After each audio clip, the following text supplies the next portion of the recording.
Daniel Grant from the Washington Examiner says that there's no shortage of researchers and educators who tell us that art is good for our health and our well-being, our quality of life, and as means for understanding ourselves and others. Not only does art give a place for a creative mind to do work, but it connects us with our history, tells a story, and ultimately brings us all together. Art is something that is admired by the majority of the population and should be enjoyed in its fullness without an admission price. Today we're going to show why the American Alliance of Museums should adopt a nationwide policy requiring free admission to all art museums. Today we're going to discuss the importance of art, followed by the problems with having to pay for museums, and concluded with the solutions to these problems and the benefits of having free museums. First of all, let's discuss the importance of art in our everyday lives. Art influences literally everything. The National Art Education Association says that art provides an individual with knowledge, meaning, understanding, creative and critical thinking skills, personal and social learning, and cultural appreciation.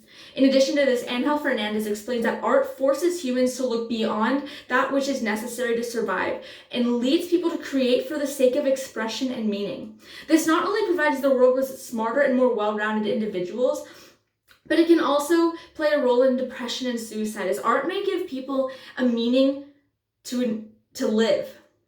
Secondly, art has such huge historical context.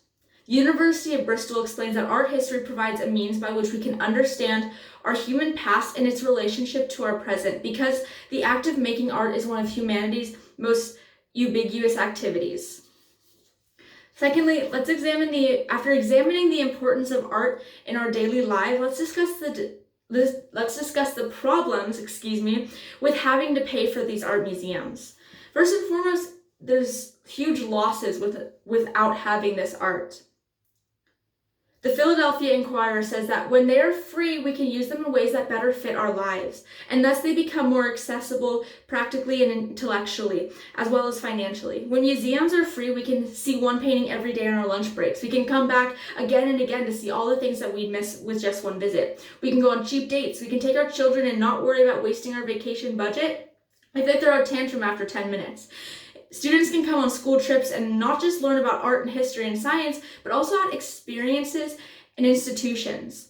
With a paid admission fee, all of this wouldn't be possible.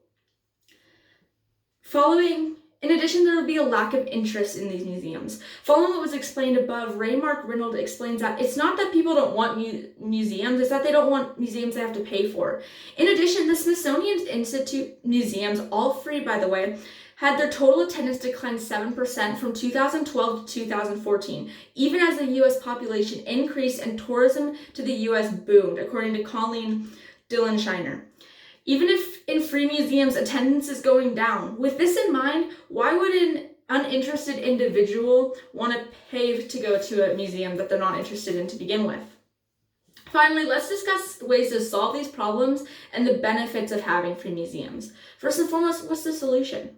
It's very simple. Make museums free. That would be the ultimate solution to all of these problems. Museum professionals, museum scholars, and museum goers are defending the idea that museums have value that should be shared with everyone regardless of income or residency or immigration status, according to the Philadelphia Inquirer. So what are the benefits to having these free museums? First and foremost, the benefits are not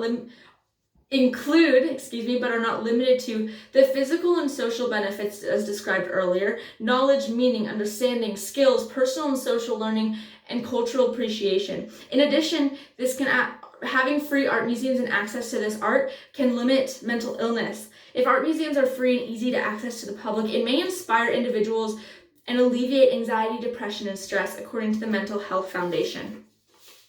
Today we talked about the importance of art in our world today. We followed that with discussing the problems associated with having to pay for art museums, and concluded with the solutions to these problems and the benefits of having free art museums, leading one to understand that the American Alliance of Museums should adopt a nationwide policy requiring free admission to all of these art museums. Although there are many benefits to keeping museums open and free to the public, but if you put aside all of the information I just gave you and think of one thing, let it be this.